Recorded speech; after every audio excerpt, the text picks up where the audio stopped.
venom and vows when my brother-in-law collapsed from poisoned wine at the brothel.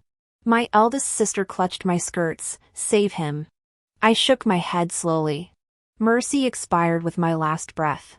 Her tears twisted into accusations. You poisoned him. Enter his chamber now, or I'll claim you seduced him. Hours later.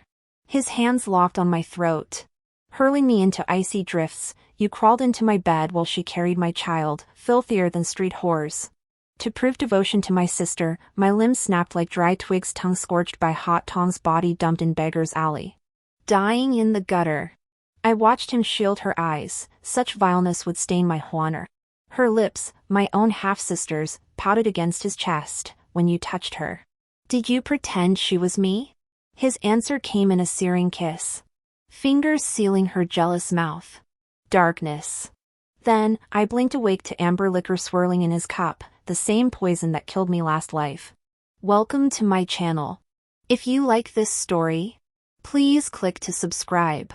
There are more wonderful stories waiting for you to listen to. Chapter 1. I heard the shy voice of my personal maid, Sue, whispering, Miss, why don't I go to the prince to give him the antidote instead? Intense hatred made my consciousness gradually clear, and my memories returned. I gave Sue a cold smile, revealing my sharp white teeth, and suddenly grabbed her arm, dragging her toward the door like a dead dog. I'm so touched. Sue, all these years I've treated you like a sister, and you've repaid me like this. I never thought you'd betray me. Let's go tell the eldest sister. You're willing to sacrifice yourself to save the prince. She'll surely reward your loyalty and bring you into the prince's mansion.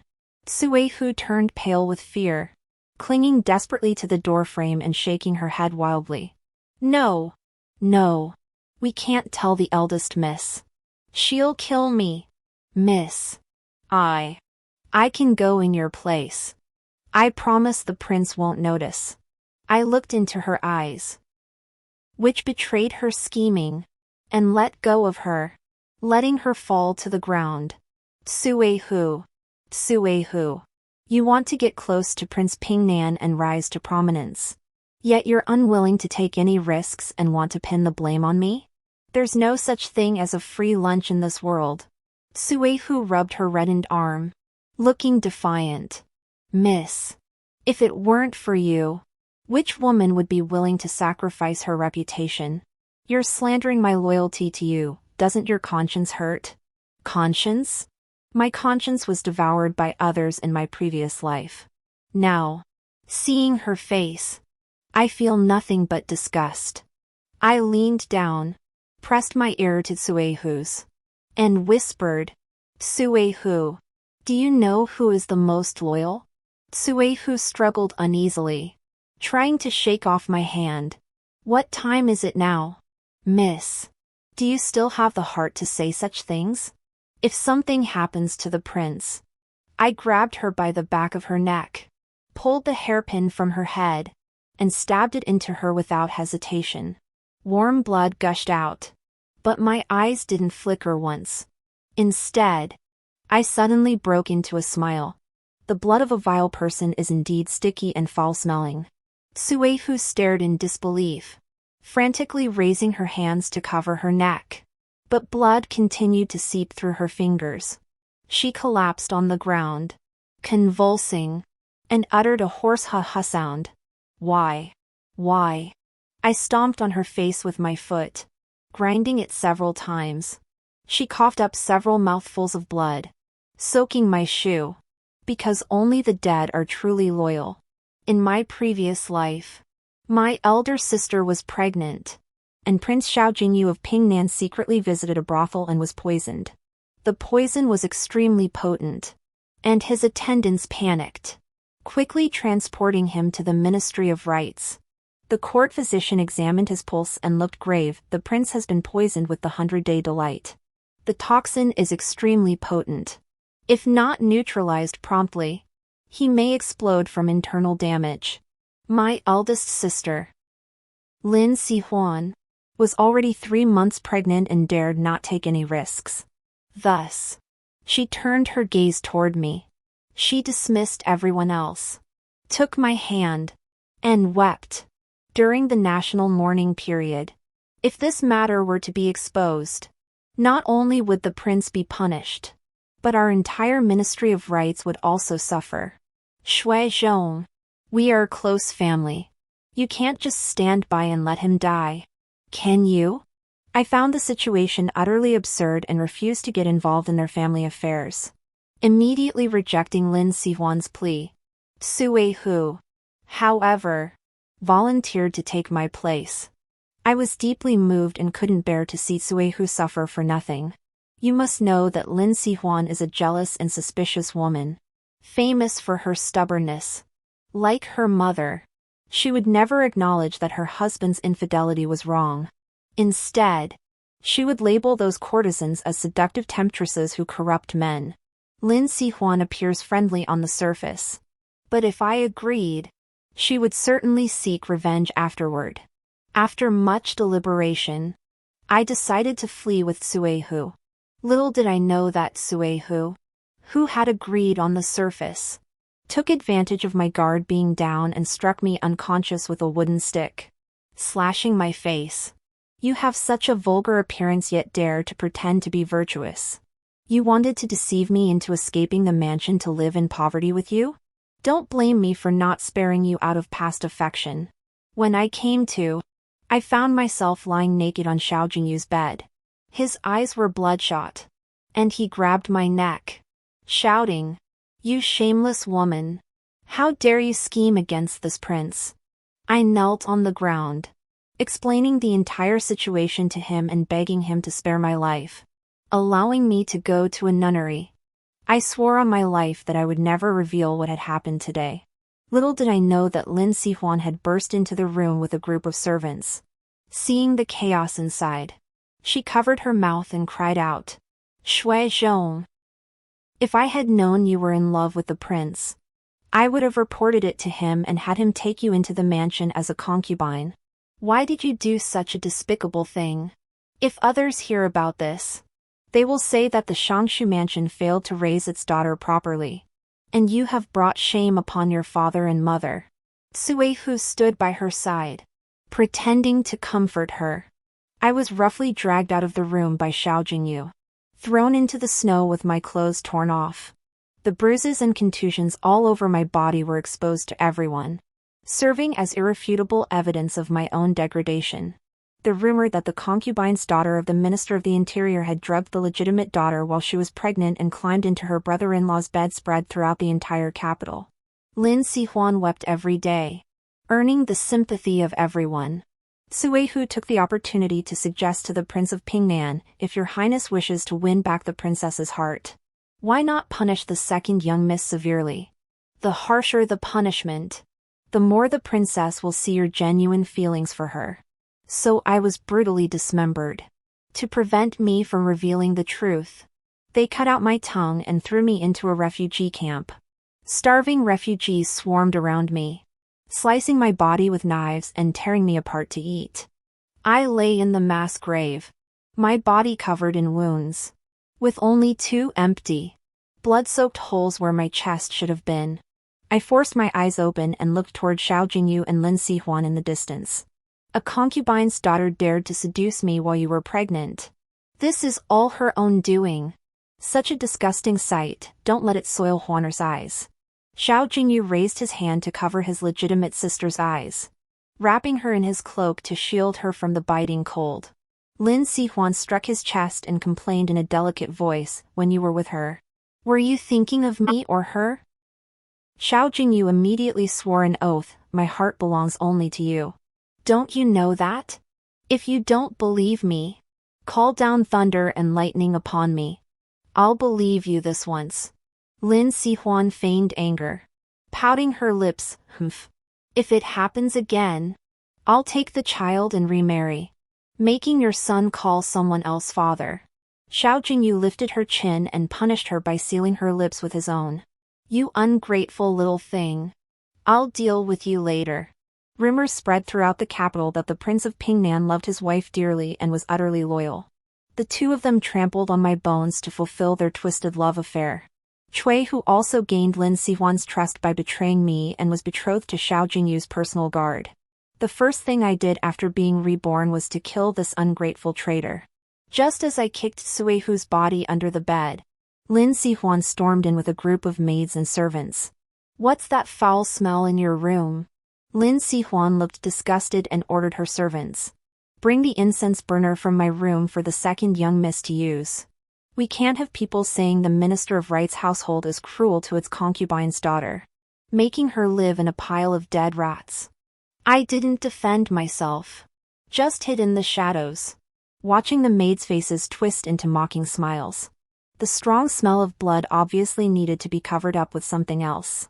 The stable was closest to my courtyard, so I just used what was available. The door was closed again, and Lin Sihuan poured the wine she had brought. It's all my fault for hearing about the prince's accident and losing my composure, leading me to say such a foolish thing about asking my sister to help the prince with the antidote. Fortunately, the prince is blessed with good fortune and is already safe. My sister need not worry. I raised an eyebrow and casually took the wine cup. Lin Sihuan smiled triumphantly. "Drink this cup of wine, and consider my sister forgiven for my mistake." Before Lin Sihuan could finish her sentence, I grabbed her by the throat and pressed the wine cup to her lips. I whispered in a low voice, "Dear sister, an apology must be paid with your life." Lin Sihuan stared at me in disbelief, her hands frantically slapping my arms. You dare! I am the legitimate daughter of the Minister of the Interior, the future princess of Pingnan." I tightened my grip, and Lin Sihuan's face turned purple, her voice growing hoarse. "If it weren't for my pregnancy, do you think a whore like you would be worthy of serving the prince? If you dare to harm the child in my womb, the prince won't spare you, and your parents won't either. You lowly concubine's daughter." My mother was once a courtesan at the Xuanfang Pavilion, famous throughout the capital for her pipa playing. She was abducted as a child and sold to the Xuanfang Pavilion in the capital. She vaguely remembered her home in the south. She planned to save enough money to buy her freedom and return south to find her family. But she never imagined that she would be taken by Lin Shangshu and forced into his household as a concubine. At first, Lin Shangshu was captivated by my mother's beauty and showered her with favor. But deep down, he despised her lowly origins. In his eyes, being favored by a high-ranking official like him was a blessing my mother had earned through past lives. Yet she was ungrateful, spending her days in tears and refusing to submit to him, even daring to think of escaping. Soon, he grew tired of her and cast her aside like a worn-out shoe. A woman without her husband's protection in the inner courtyard was like a bird with broken wings, at the mercy of others. My stepmother Chen Fangru often beat and scolded my mother. In the dead of winter, she forced my mother to kneel in the snow and copy scriptures, claiming it was to atone for stealing another woman's husband. When my mother was diagnosed with pregnancy, she deliberately pushed her into a blazing charcoal fire, burning half of her face beyond recognition. The horrors of the inner courtyard were countless. After giving birth to me, my mother's health deteriorated severely. She passed away when I was not yet 6 years old, leaving me alone in this ruthless mansion. Under my stepmother's cruelty, I endured humiliation and grew up, becoming more and more like my mother. At this point, Lin Shangshu remembered my mother's former beauty and suddenly saw me as a useful pawn in his political ambitions, a stepping stone to his career. He occasionally bestowed upon me a token of his so-called fatherly love, like the scraps of food that fall through the cracks of his fingers. Pitifully little. But after I was framed and killed by my legitimate sister, Lin Sihuan, he didn't shed a single tear. He merely said indifferently, just like her mother, she was willing to degrade herself. The implication was clear: my life meant nothing to him. But now, I, this lowly creature, have crawled back from hell, and I will twist each of their necks one by one. Lin Sihuan was rolling her eyes, her hands limp and hanging by her sides. already unconscious from my chokehold.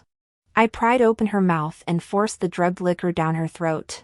Still unsatisfied, I twisted the wine flask and poured the entire contents into her mouth, ensuring the poison would take full effect.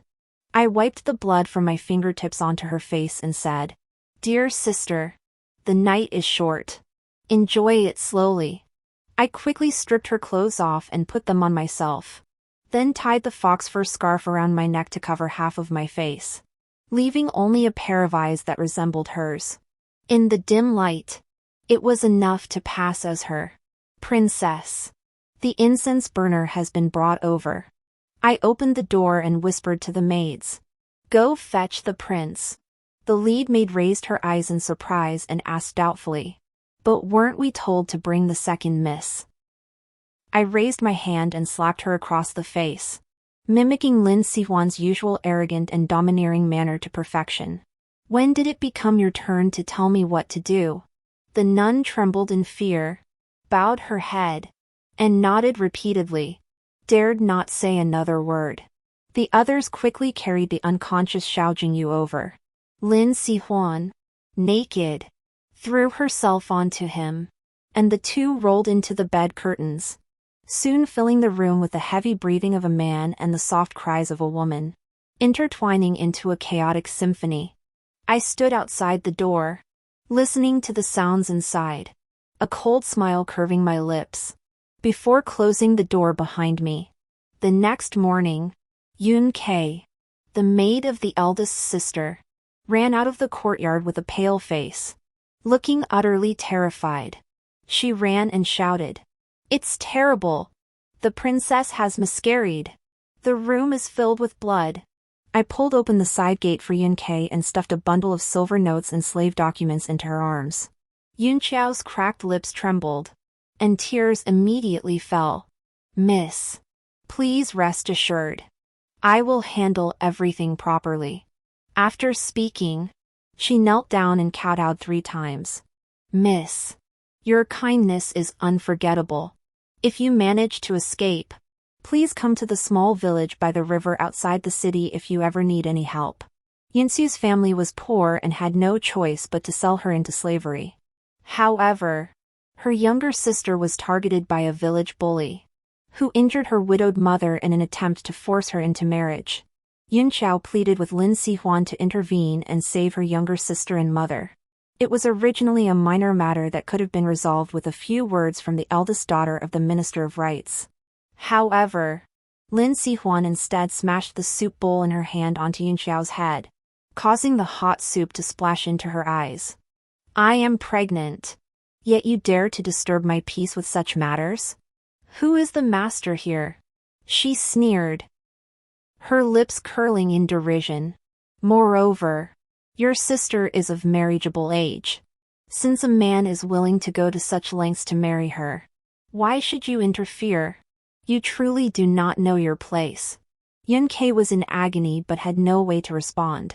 She could only cover her nearly blind right eye and keep bowing her head. But it did not move Lin Sihuan's heart in the slightest. "If you let this kind of servant get away with this and treat the master however she pleases, what will become of the rules of the Minister of Rights mansion? Drag her away and slap her until she dares not mention it again." Last night, relying on my memories from my previous life, I found her and promised to help her mother and sister, allowing her to leave the mansion in exchange for a small favor. Yun Yu agreed without hesitation. After Yun Yu left, the minister's mansion was in complete chaos. Qin Fengru rushed in with a group of maids and servants. Upon entering the room, she was so terrified by the scene that she collapsed to the ground. She crawled to the bedside, looked at Lin Sihuan's pale face, then glanced at the bloodied mess on the bed, her heart shattering into pieces. "My child!" Xiao Jingyu angrily rose from the bed, rubbing his temples, his brows furrowed with the anger of being awakened. His robe was slightly open, revealing fresh red scratch marks on his chest and neck, clearly showing how intense the struggle had been the night before. The indulgence and pampering he had once shown toward Lin Sihuan were gone, replaced by unhidden disgust. The pretense of affection he had once feigned was nowhere near as important to him as his own reputation. The incident where the traditional Chinese medicine had caused Lin Sihuan to miscarry would forever be a thorn in his side, and he would not feel the slightest bit of guilt. Instead, he would shift all the blame onto her and grow even more disgusted with her. Xiao Jingyu swept his gaze over the crowd kneeling on the floor. Ridiculous! I was drunk and unconscious yesterday. Are the people around the princess dead? How dare you let her act so recklessly? He paused, his tone growing colder. What use are you, worthless fools? If you have useless heads, just cut them off. Everyone in the room was terrified, their faces ashen, their bodies trembling like sieves, wishing they could bury their heads in the ground. A younger maidservant, timid by nature. She cautiously raised her head and accidentally caught sight of the pale face and wide-open eyes of Suehu under the bed, which sent her into a panic. She let out a piercing scream and collapsed on the ground. She cried hysterically, "Your Highness! Spare us! Your Highness! Spare us! Last night, we clearly..." Before she could finish, she was harshly scolded by Qin Fangru. "Shut up! Stop talking nonsense!" Qin Fangru forced herself to suppress her grief and managed a faint smile. "Your Highness has been startled. Why not return to the mansion to rest? I will personally investigate this matter and give you a proper explanation." Seeing her beloved daughter, whom she had cherished like a precious jewel, suffer such a great calamity, the mother had to force a smile and grit her teeth to maintain appearances. How dare the women of the inner quarters offend a member of the imperial family, even if he was her nominal son-in-law? She could only suppress the flames of grief in her heart. Shielding the half-dead Lin Si behind her, clutching the silk handkerchief tightly, Xiao Jingyu's servant had already swiftly dressed him in his clothes. He waved his sleeves and snorted coldly. It seems the princess has forgotten all about the 3 obediences and 4 virtues. She should stay at the Ministry of Rites to learn proper etiquette and need not hurry back to the prince's mansion. With that, he turned and left without looking back. As he passed by me, his footsteps hesitated slightly, and he cast a brief glance at me, his expression uncertain, tinged with curiosity. I immediately lowered my head to hide the mockery in my eyes. "Don't worry. You're next." Qin Fangru quickly uncovered the so-called truth. Though she called it clarifying, it was merely following Xiao Jingyu's orders to shift all blame onto the servants around Lin Sihuan. She claimed that several maids had been negligent in their duties, offending the spirit of the unborn child, leading to Lin Sihuan's miscarriage. I watched this farce unfold with a cold eye, fully aware that it was nothing more than a scapegoat to appease Xiao Jingyu's anger. Cui Zhu, Dan Gui, and Ru Lan, the 3 maids who had served Lin Sihuan since childhood, were dragged into the courtyard. Qin Fangru ordered her men to force them to drink a potion that would render them mute, then brutally broke their legs. They had known the truth all along and even helped Lin Sihuan harm me. Now that the truth had come to light, Qin Fangru would never keep them alive. The biting cold of winter mixed with the smell of rust, and the plum blossoms in full bloom in the courtyard were stained even redder by blood, a sight that was shocking to behold. I watched as they were stuffed into sacks and dragged out of the mansion, unable to resist. All that awaited them was certain death. Once they relied on Lin Sihuan's protection to bully my mother in every way, but now they've met this fate. I feel no pity for them, only endless satisfaction. Lin Sihuan has lost her child and was told by the doctor that she can no longer have children. The excessive medicinal wine already made it impossible to save the child. And then there was Xiao Jingyu's irrational behavior. It's not just that she can't have children anymore. I never expected her to survive last night. But she was lucky to survive, though her body is severely damaged, and she has only a few years left to live. When Lin Sihuan woke up, she went mad, screaming hysterically that she wanted to kill me, claiming that I had orchestrated everything. But Qin Fangru had already ruled it an accident. Even if she wanted to avenge Lin Sihuan, She couldn't kill me at this critical moment. The legitimate daughter is in trouble. And now Lin Xiangshu has only me, his gentle and obedient concubine's daughter, left. Lin Sihuan clutched a pillow, running back and forth in the room, repeatedly shouting, "My child! My child!" I knelt before my mother's spirit tablet, threw the yellow paper with Lin Sihuan's name on it into the fire pit, and watched the flames devour the paper. My heart calm. The wind blew through the hall, carrying snowflakes and stirring up the ashes on the ground, filling the sky with gray snow. The heart-wrenching cries echoed day and night in the Lin mansion, sending chills down the spine and preventing anyone from sleeping. Lin Xiangshu, who had always remained indifferent to the intrigues of the inner courtyard, finally made an appearance. He adopted the stern demeanor of a father and scolded Lin Sihuan instead of thinking about how to please the prince and secure your own position. "You're here crying and wailing. What kind of behavior is this? Do you intend to bring shame upon my family before you're satisfied?" Lin Jinye paused for a moment before adding, "Why not find a few concubines for the prince sooner? Once they bear him sons, you can raise them at your side, wouldn't that be the same?" Lin Sihuan cried until she was hoarse, pointing at me and accusing, "Father, it was Lin Shui who ruined me. She killed my child, why won't you kill her? Avenge my child." In her overwhelming grief, she spoke without restraint. "She's just like her whore of a mother, evil-hearted and despicable.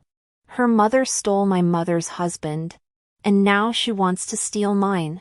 Lin Sihuan's words seemed to be insulting me and my mother, but in reality, they were a slap in the face to Lin Jinye. In his eyes, a man having multiple wives was a natural right, while a woman being jealous was the greatest of sins. Enraged by Lin Sihuan's words, he raised his hand and slapped her across the face, knocking her to the ground. "You must be out of your mind." He turned to Qin Fangru, "This is the daughter you raised? She dares to defy her father?" Lin Sihuan lay motionless in the snow, biting her lip and weeping silently. Qin Fangru sent someone to summon me to the Ronglin Hall. She sat stiffly in her seat, her face ashen. In just a few days, white hair had begun to sprout at her temples. Knowing she was suffering, I felt somewhat relieved. Qin Fangru's sharp gaze swept over me. "I underestimated you. Compared to your mother, your methods are far more cunning." I stroked the sandalwood beads on my wrist, a mocking smile curving my lips. "Mother, where did you get that idea?" "Ever since my sister's accident, I have burned incense and prayed every day, begging that poor child not to hold a grudge against her sister. Speaking of which, Mother, don't you know very well why my sister had a miscarriage?" I twirled the wooden beads and narrowed my eyes. If she hadn't insisted on serving the prince and taken it upon herself to use medicinal wine to enhance the mood, how could such an accident have happened? Ah, what a pity. The child was already formed, and I heard it was a boy. If he had been born safely, my sister would have gained prestige through her son and her status would have been even more secure. Qin Fangru suddenly slammed her hand on the table and stood up in a rage. "You have the nerve to mention the child? You killed an innocent child. Don't you fear retribution?" I clasped my hands together, my expression calm as I looked at her. "Mother, your words are mistaken. If heaven has eyes, retribution should fall upon the true culprit. Shouldn't it?" Qin Fangru was so enraged that her entire body trembled, her face ashen, barely able to speak. She pointed at me, speaking slowly and deliberately. "Fine. Very well. I hope you'll still be so sharp-tongued later." She took a deep breath, trying to calm her anger. "You've driven my son to this. Accusing you of adultery and beating you to death with a stick wouldn't be too much, would it? Someone, hold her down." The two maids behind her immediately stepped forward, pinning my arms on either side. I feigned surprise and asked, "The man you mentioned, Mother, is that the shabby beggar in the backyard?" Qin Fengru's face turned pale, and a flash of horror crossed her eyes. When he came in earlier, he was acting suspiciously, so I thought he was some kind of rogue. I dared to enter the inner courtyard without permission, so I drowned him in the pond. I spoke casually, as if it were a trivial matter. Mother, don't worry. I've taken care of everything. Father won't blame you for being lax in managing the household. I watched as Qin Fengru's hands trembled, and she bared her teeth, revealing her sharp, white teeth. That wasn't a beggar at all, it was Qin Fengru's distant nephew, Qin Anping. This man was a lecherous pervert who took pleasure in abusing women in bed. In just half a year, no fewer than 10 women had met a tragic end at his hands. Most of those women were of low birth, even in death. No one would speak up for them. Now that Qin Fengru had brought him in, she had clearly planned to ruin my reputation. Since that was the case, I decided to lead him to the lotus pond, push him in, and use a stone to hold his head underwater until he drowned. This way, if Qin Fengru ever missed her nephew, she could always visit him. She should be grateful to me. Shouldn't she? The blood drained from Qin Fengru's face, and she pointed at me for a long time, unable to utter a word. I gently brushed the non-existent dust off my sleeves. If Mother has no further instructions, I shall take my leave. After all, my constitution is weak, and I need to rest and recover after such a fright. I bowed slightly and turned to leave. Stop! Qin Fengru finally regained her voice, but it was hoarse like a broken bellows. You caused Huaner to miscarry and killed Anping. I won't let you get away with this. I laughed softly. If Mother wishes to pursue this matter, she may report it to the authorities. However, when that time comes, the crimes Qin Anping has committed will also be exposed. I wonder if Mother's family can withstand such a scandal? Qin Fengru's face turned deathly pale, and she collapsed onto the chair in defeat. I knew she dared not. The Qin family was now in decline, relying entirely on the protection of the Ministry of Rights. If Qin Anping's scandals were exposed, the Qin family would inevitably be implicated. At that point, Qin Fengru would lose more than just a nephew. Qin Fengru screamed and reached out to slap my face. I was prepared and turned my head slightly. Her slap missed me and hit the face of the old maid behind me. A loud smack echoed through the room, and the old maid was struck so hard that stars danced before her eyes. Qin Fengru froze for a moment. Then, filled with shame and anger, raised her other hand to strike me again. This time, I wasn't so polite. I grabbed her wrist and slapped her back just as hard. The sound was even louder than before. Qin Fengru stumbled backward, nearly falling to the ground. She covered her face, looking as though she had seen a ghost. You've lost all humanity, harming the innocent, and dare to defy your own mother? You deserve to die. I walked up to Qin Fengru, looking down at her from above. Then kill me if you dare. Mother. I tucked my loose strands of hair behind my ear. My father now holds me in high esteem and is already helping me choose a husband. Perhaps I will soon marry into a prominent family.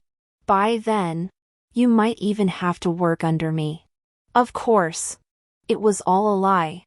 I deliberately exaggerated Lin Jinye's regard for me, mixing truth with lies, to confuse Qin Fengru and drive her into a corner. Lin Sihuan was her only daughter and her greatest source of support. Now that she had lost her power and I had gained it, how could she not be torn apart inside? I turned and left, leaving Qin Fengru collapsed on the ground, her eyes vacant as if she had lost her soul. Rather than watch me marry into a prestigious family, it would be better to send me to the Pingnan Wangfu. If I were to become pregnant, I could be sent away, but the child could be raised under Lin Sihuan's name. This way, I would be eliminated, and Lin Sihuan's position as princess consort would remain unthreatened. When I entered the study again, I caught sight of Lin Jinya sitting upright behind the desk, looking composed and showing no signs of fatigue. In my previous life, I died so miserably. Yet he didn't even flinch. Now that Lin Sihuan is in trouble, he remains utterly unmoved. To him, the most important things are the power in his hands, his prestigious status, and his unblemished reputation. Compared to these, the suffering his daughter endures is nothing. With the final stroke, the 4 characters virtuous and benevolent in Xian paper silently struck me. He put down his brush, his gaze fixed on me. Plotting to kill your elder sister, beating your stepmother, how could I have no idea you were capable of such schemes and cunning? I said nothing, only stared intently at him, thinking of how I could bring him to his death. If I were to destroy everything he cherished most and exterminate his entire clan, perhaps treason would be a better crime? Perhaps because I remained silent for so long, Lin Jinya mistakenly believed I was conceding defeat and apologizing, and magnanimously said, "Enough. Your father does not wish to pursue this matter further." He seemed to have grown weary of the matter involving Lin Sihuan. Now that your sister has been injured and cannot bear children, the Lin family's lineage must not be cut off. Rather than letting an outsider take advantage of this, your father would rather give you this opportunity. You resemble Xuanyang, but your complexion is too fair. Lin Jinya's expression at that moment was tinged with nostalgia, but it quickly turned into a warning. But remember, you must never emulate her behavior. Once you enter the prince's mansion, you must quickly win over the prince and conceive an heir as soon as possible. What behavior? Was it her refusal to submit to him? Choosing death over submission? Or the resilience of being trapped in this vast mansion, enduring Qin Fengru's relentless torment without ever bowing her head in surrender? Or the resolve to sever her own fingers to protect me, who was still so young? I am the child of the person she hated most. Yet she never vented a single ounce of hatred toward me. Instead, in those brief 6 years, she showered me with all her tenderness and love. I still remember her gently stroking my head. Xue Zhong, grow up quickly and fly out of this 4-walled prison. As she lay dying, she clutched my hand tightly. Xue Zhong, Xue Zhong, Jiangzhou. Mother wants to return to Jiangzhou. She was the kindest mother and the most compassionate woman in this world. Yet she was tortured until she was emaciated, wasting away in that high-walled mansion. Qin Fengru and her daughter deserved to die, but Lin Jinya deserved to die even more. I lowered my head, hiding the murderous intent in my eyes. Daughter will remember her father's teachings. For her father, for the Ministry of Rights, daughter is willing to do anything. Lin Jinya smiled satisfactorily, as if everything was under his control. I also smiled. He had personally handed this knife to the Pingnan Wangfu, and his death was not far off. On the day of my wedding, the wedding palanquin had just begun to move. I heard Lin Sihuan's screams. She was barefoot, stumbling and falling as she rushed out of the mansion. 2 strong maids struggled to hold her back, but they couldn't restrain her, as if she were a pig on the eve of the new year. "Let me go! Let me go!" Lin Sihuan's voice was hoarse as she frantically struck the 2 maids. "You vile creatures! Dare to block my way? Get out of my way!" Her hair was disheveled, and she looked like a madwoman, causing the surrounding guests to whisper among themselves. "Father! Mother! How could you be so heartless? You secretly arranged for Lin Shui to be remarried to the Prince of Pingnan?" Lin Sihuan's gaze fixed on me, her eyes filled with hatred that seemed almost tangible. "Do you think the prince will favor her? Impossible. The prince only has eyes for me. Only me." I lifted a corner of the sedan chair curtain and glanced at her indifferently. "If he only had eyes for you, why would he linger in a brothel? If he truly loved you, why didn't he even glance at you when you were bedridden with illness? You don't understand. You don't understand anything." Lin Sihuan's voice trembled with madness. The prince swore to me that he would love only me for the rest of his life. Those lowly women are just temporary flings. I am the only one who is his true home. Only me. Humph. Trusting a man's vows is no better than believing I can become the richest man in Qingchao. I'll kill you. Kill you.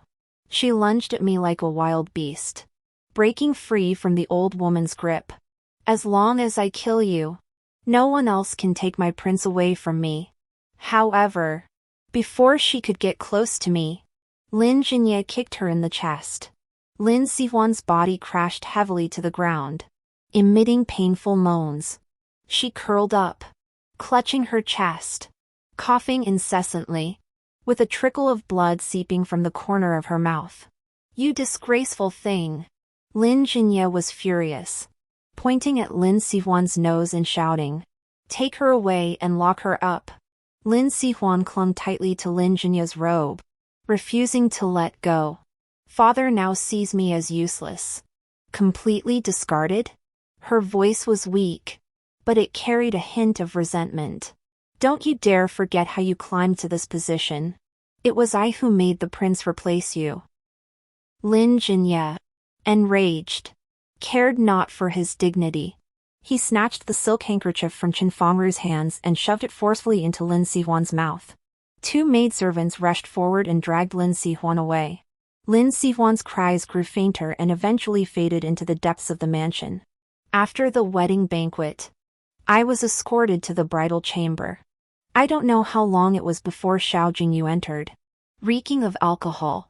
He roughly pulled back my veil. This time I hadn't been disfigured by Zuehu. And when Xiao Jingyu saw me, a flash of astonishment crossed his eyes. I feel like I've seen you before.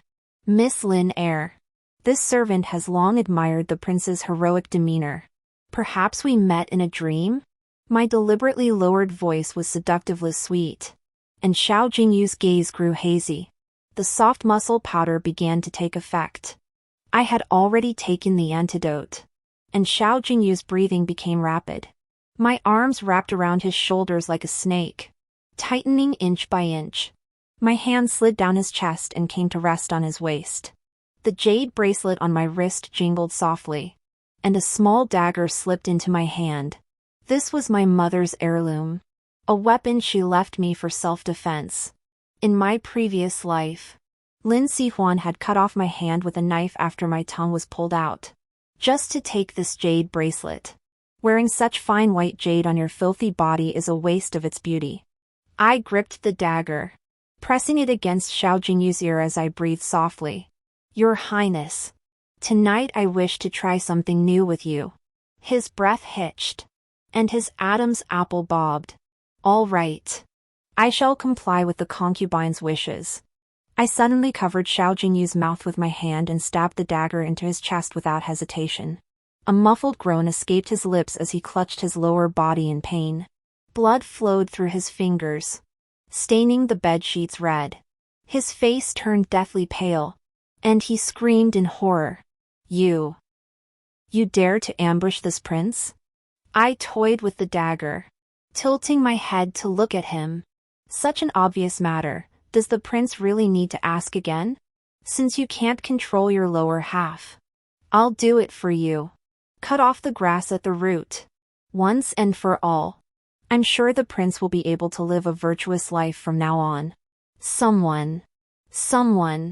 This madwoman. I'll have your head cut off. Humph.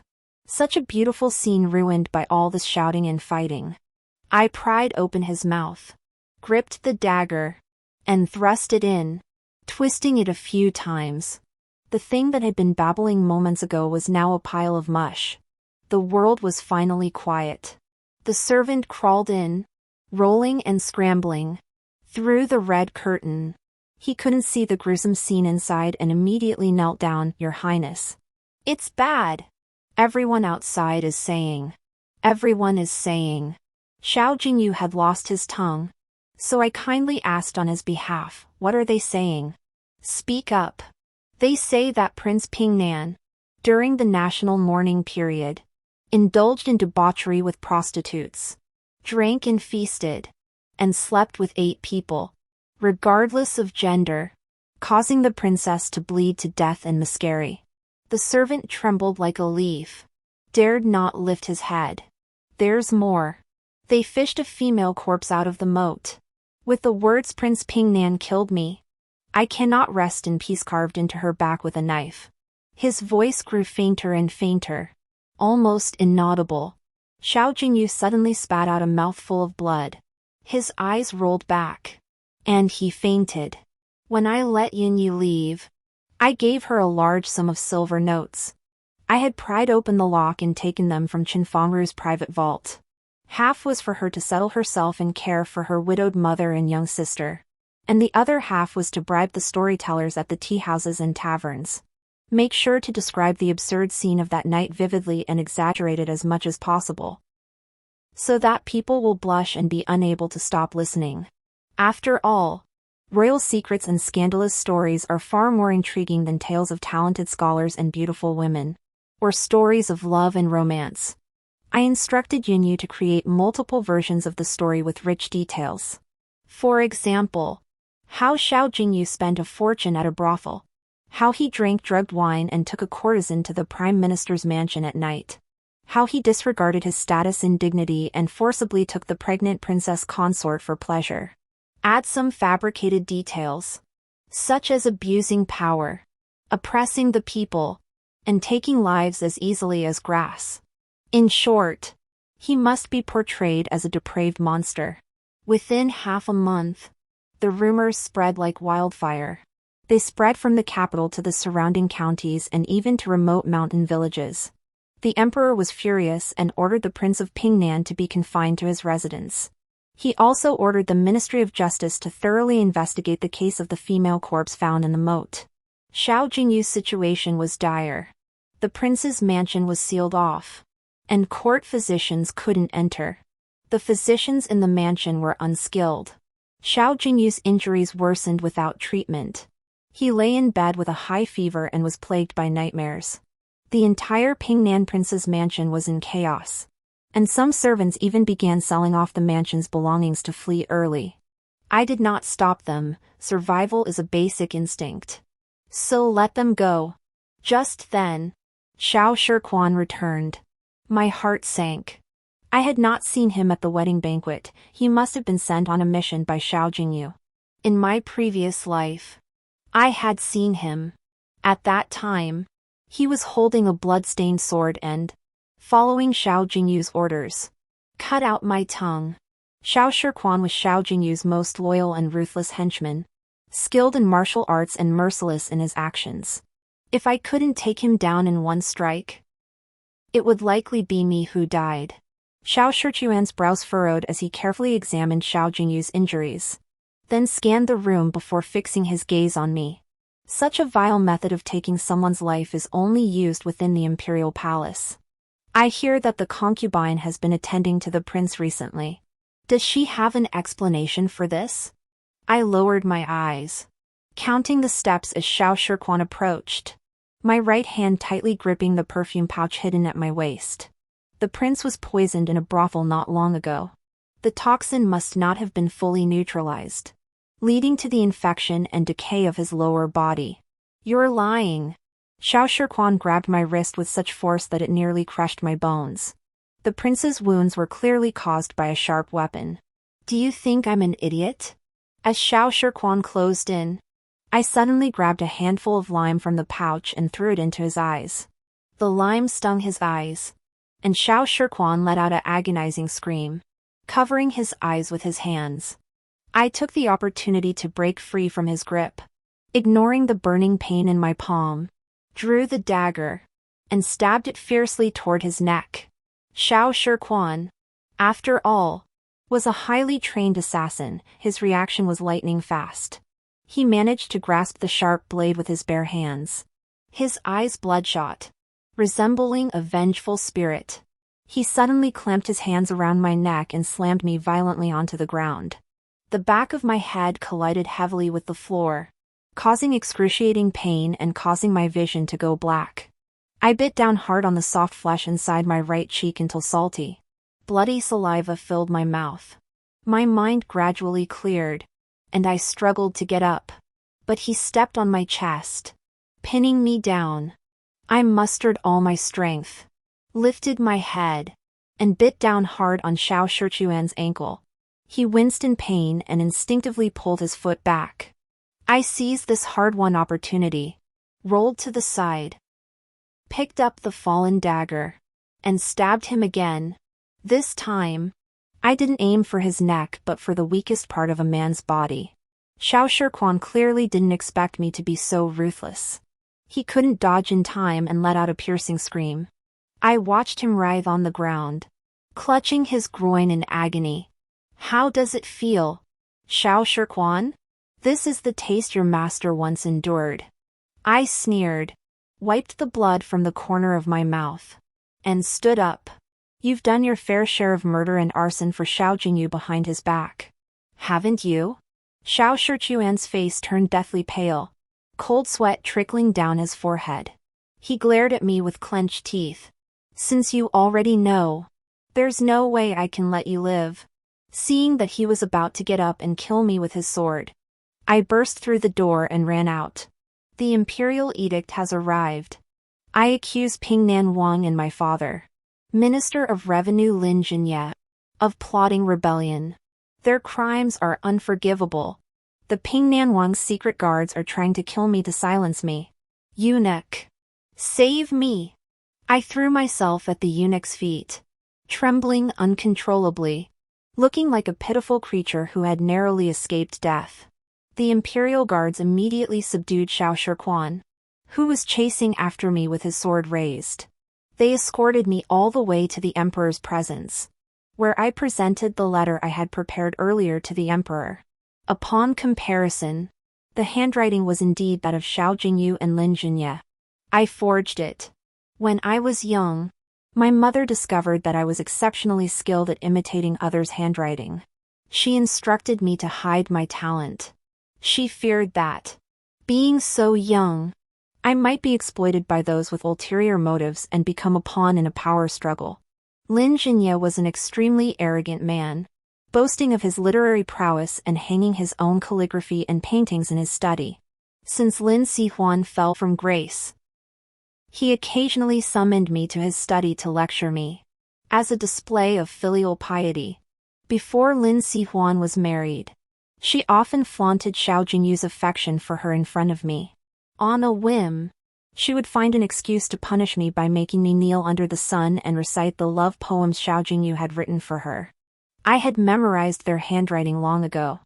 I doubt she ever imagined that the humiliation she inflicted on me back then would become the sharpest dagger piercing the heart of the Prince of Pingnan. After the former emperor passed away and the current emperor ascended the throne, the Empress Dowager favored the Prince of Pingnan even more. Even in the imperial family, parents cannot always treat their children equally. The Empress Dowager caused a stir on several occasions, even having the Imperial Astronomical Bureau spread rumors that the emperor was Asta of misfortune, destined to bring misfortune to his parents and unworthy of the throne. Though the current emperor was a benevolent ruler, he was not foolish. He immediately ordered a thorough investigation of the Imperial Astronomical Bureau and removed all of the Empress Dowager's henchmen. Since the emperor passed away, the Empress Dowager has been filled with worry and unable to rest. She is ill and should remain in the Shokong Palace to eat vegetarian food and pray to Buddha. No one is permitted to see her without an imperial decree, even though she could not see her beloved youngest son, the Prince of Pingnan. The Empress Dowager secretly plotted for him. Less than 3 months after ascending the throne at the emperor's funeral, the emperor faced no fewer than 10 assassination attempts. Each one was orchestrated by the Empress Dowager. She wanted the son dead. Once he was gone, she would have no heir. Prince Pingnan could then ascend the throne without any obstacles. I glanced sideways at the emperor seated behind the imperial desk. He leaned against the purple sandalwood chair, his bright yellow dragon robe making his pale face stand out even more. His fingers were lightly clenched against his lips, and he coughed a few times, trying to suppress the cough. The residual poison had not been completely cleared from his body. It must have been the Empress Dowager's doing. I couldn't help but sneer inwardly. A mother going to such lengths to eliminate her outstanding son. All to pave the way for another mediocre and incompetent son, how tragic and pitiful. He lifted his head from the mountain of memorials and letters before him. His deep eyes calm as ever. As if he had already anticipated everything. Unruffled by the turmoil. His voice carried a hint of authority but no blame, son accusing his father. Do you know how unfilial this is? Hearing this, I felt a chill. But I did not back down. Instead, I replied firmly. Your Majesty is the Son of Heaven. A wise ruler revered by all. All under heaven is the Emperor's land. And all who dwell on the earth are the Emperor's subjects. All the subjects are your subjects. And this servant is one of them. If I can alleviate the Emperor's worries and difficulties, this servant is willing to bear the name of disobedience. Please, Your Majesty, discern the truth and grant this servant's loyal heart. I bowed low and knelt down, revealing every detail of the injustice committed by Lin Xiangshu, who had forcibly taken a peasant girl and driven my mother to her death, without holding anything back. Your Majesty, I have no other requests. I only wish to take my mother's spirit tablet back to the place where she was born, so that her soul may return to her homeland and rest in peace. The Emperor listened quietly. After I finished speaking, he slowly asked, You said your mother's ancestral home was in Jiangzhou? Is that the Jiangzhou by the sea? That is correct. The Emperor pondered for a moment, then said, Look up. I obeyed and raised my head, meeting his gaze directly. The Emperor stared at me for a long time before speaking. You have the appearance of an old acquaintance. He paused, as if lost in thought. When I was young, I traveled the world with the late Emperor. I stayed at the Jiang family merchant house in Jiangzhou for several months. You bear a resemblance to the head of that family, especially in your eyebrows and eyes, which have a certain air of their family. My heart skipped a beat. Could it be my maternal grandfather's family? I suppressed my excitement and waited respectfully for the Emperor to continue. The Emperor seemed unaware of my unease and continued, I shall accept your kindness. In recognition of your merit in reporting the crime, I hereby bestow upon you the title of Lady of Yuanyang County and grant you the Imperial Merchant's Edict. You shall go to Jiangzhou to oversee the Maritime Bureau on my behalf. I was overjoyed and immediately knelt down to express my gratitude. This humble maiden thanks the Emperor for his kindness. Xiao Zhiga stood with his hands behind his back, gazing at me with a deep expression. You have exceptional courage and wisdom, daring to risk the accusation of disloyalty to expose traitors. I am far inferior to you. His tone was self-deprecating, with a hint of fatigue that was hard to detect. My heart trembled, and I instantly understood his meaning. He was asking me to go in his place to resolve the issue with the Empress Dowager. I immediately bowed in respect and said humbly, Your Majesty is a benevolent ruler, compassionate toward the Empress Dowager's longing for her son. This humble servant is willing to accompany Prince Pingnan to Shokong Palace to see the Empress Dowager once, to fulfill her heartfelt maternal love.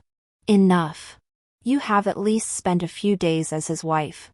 The Empress Dowager does not wish to see me, but she must surely want to see you. Go in my place to pay her a visit. He closed his eyes, seemingly unwilling to face this chaotic situation any longer. I accepted the order and withdrew. The Imperial Guards immediately carried the half-dead Prince of Pingnan into the palace, preparing to take him to the Shokong Palace. The head eunuch of the inner palace, Gao Gonggung, ran up behind us. His face plastered with a smile. I feared the county princess might not find her way, so I came to escort you. I nodded slightly, not refusing his kindness. Along the way, the palace walls were towering, with red walls and yellow tiles, intricately carved beams and pillars. Yet everywhere exuded an air of grimness. As soon as I stepped into Shokong Palace, I heard the Empress Dowager's sharp voice, Get out. I don't want to see you. I sneered and shouted, Does the Empress Dowager not recognize who has come? I ordered my men to throw the Prince of Pingnan inside. He fell to the ground with a muffled groan. The Empress Dowager turned abruptly and saw her beloved son in his dying state. She let out a piercing scream. My son! Who has done this to you? Is it that heartless bastard Xiao Zhiga? Who are you? Were you sent by Xiao Zhiga? She clung to Xiao Jingyu, overcome with grief. I only regret not killing him at birth. How could I let this bastard grow up to block my son's path? Bastard? In truth, Xiao Jingyu was the child she had conceived with an imperial painter outside the palace. The late emperor had executed the man but spared her life. Yet she had come to hate the late emperor with all her heart. And the two had become strangers ever since. She could have married her true love and lived a life of leisure and freedom. But she couldn't let go of power and wealth. After giving birth to Xiao Zhiga, she had an affair with her lover and bore Xiao Jingyu. Now she even dares to plot to overthrow the throne. The Empress Dowager clutched Xiao Jingyu tightly to her chest, her heart aching with grief, tears streaming down her face. I had no patience to listen to her rambling. I spoke coldly. Empress Dowager, I am Xiao Jingyu's princess consort. I fear the prince will be lonely on his journey. Out of consideration for your maternal affection for him, I have come to humbly request that the Empress Dowager accompany him. I twisted a white silk ribbon, wrapping it around her neck in circles, then pulled it tightly to both sides. The Empress Dowager struggled futilely like a dying fish. I stared at her expressionlessly, my hands not relaxing in the slightest. After a while, there was no sound. I received the imperial decree and officially changed my name to Shuangwen, taking my mother's surname. This new name, like my brand new life, would sever all ties with the past. I rushed back to the Ministry of Rites. The once grand vermilion lacquered gates were now peeling and cracked, revealing the dark wood beneath, silently narrating the decline of the family. There was no trace of the former splendor. This was no longer the Ministry of Rites mansion. Lin Jinye had been stripped of his official position, his family's assets confiscated, and he was to be executed shortly. I closed my eyes, took a deep breath, and struggled to suppress the emotions surging within me. Amidst the rubble and debris, I found my mother's spirit tablet and carefully placed it in my bag. Stepping out of the gate, I prepared to head south. Suddenly, a woman burst out from the crowd. Her hair was disheveled, her clothes tattered, and she muttered incoherently, emitting a chilling laugh. I froze for a moment and instinctively took a few steps back. As she drew nearer, I finally recognized her. It was Lin Sihuan, the once arrogant and proud eldest daughter of the Minister of the Left, now reduced to this pitiful state. This shouldn't be happening. She suddenly grabbed my arm, her eyes vacant. I am the noble princess of Pingnan. I will become the empress who sets the standard for all women in the empire. It turned out that when the soldiers stormed into the mansion and ransacked it, she had hit her head and somehow recalled her past life. To remember the former glory and wealth of a previous life when one has nothing left is worse than not remembering it all. She leaned in close to me and suddenly let out a shrill scream. You're Lin Shuizhong. How are you still alive? You should have been sliced to pieces by those refugees.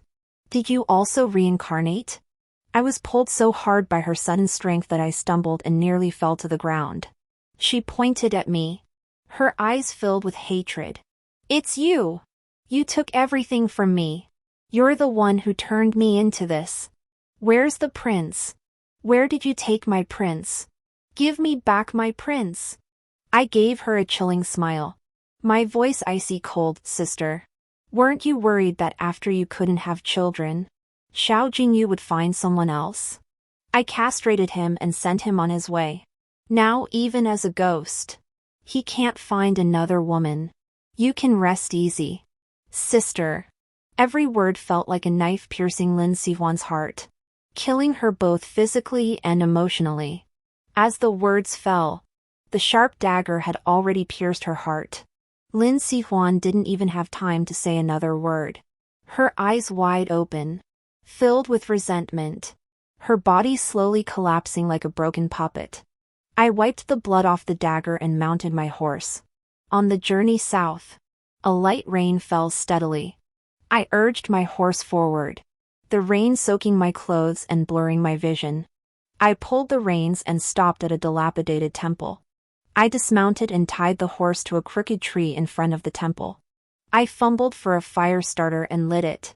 The dim light illuminated the interior of the temple. Spider webs covered the walls. The statues were broken, and dried straw littered the ground. I found a relatively clean corner to sit down, took out my mother's spirit tablet from my bag, and gently wiped the dust off it. I wonder if the Jiangzhou Shui family is my maternal grandfather's family. I murmured softly. If it is, that would be wonderful. If not, I will make a name for myself in Jiangzhou. Perhaps I can even become the richest man in the region someday. I placed the tablet back into my bag, leaned against the wall, and closed my eyes to rest. After some time, the sound of horse hooves echoed outside the temple. I opened my eyes alertly and gripped the dagger at my waist. The hoof beats grew louder and eventually stopped at the temple door. Is anyone there? A clear male voice came from outside the temple. I hesitated for a moment before deciding to respond. Who is it? A man dressed in blue walked in. He was tall and slender, with a handsome face, holding a folding fan in his hand, exuding the air of a refined gentleman. Upon seeing me, he paused for a moment before flashing a gentle smile. I am Shui Chenfeng of the Shui family merchants of Jiangzhou. May I ask who you are? I studied him carefully, keeping my guard up, but replied casually. Chongshan. To make things easier, I had changed into men's clothing and deliberately darkened my face, so it shouldn't be easy to recognize me as a woman. Shui Chenfeng's gaze lingered on me for a moment before he smiled. Chongshan. What a fine name. I nodded slightly, saying nothing. Conscience? Yes, I replied succinctly. Shui Chenfeng sat down across from me, opened his folding fan, and gently waved it. It was freezing cold, and I wondered what he was trying to fan. He looked a bit dim-witted. Where are you heading, young master? South. Oh. What for? I looked at him, a hint of threat flashing in my eyes. To kill someone. Shui Chenfeng paused for a moment, then burst into laughter. You're truly a man of passion. I sneered and didn't respond. Shui Chenfeng chatted idly for a few more minutes, but seeing my continued coldness, he wisely didn't press further. The rain gradually stopped, and a faint streak of white appeared on the horizon. Young master, the rain has stopped. I must take my leave. Shui Chenfeng stood up. I nodded and watched him leave the dilapidated temple, then mounted my horse. Just as I was about to leave, Shui Chenfeng suddenly turned back. Mr. Chongshan, we'll meet again. I looked at his eyebrows, which bore a resemblance to mine, and forced a smile. We'll meet again. End of the story.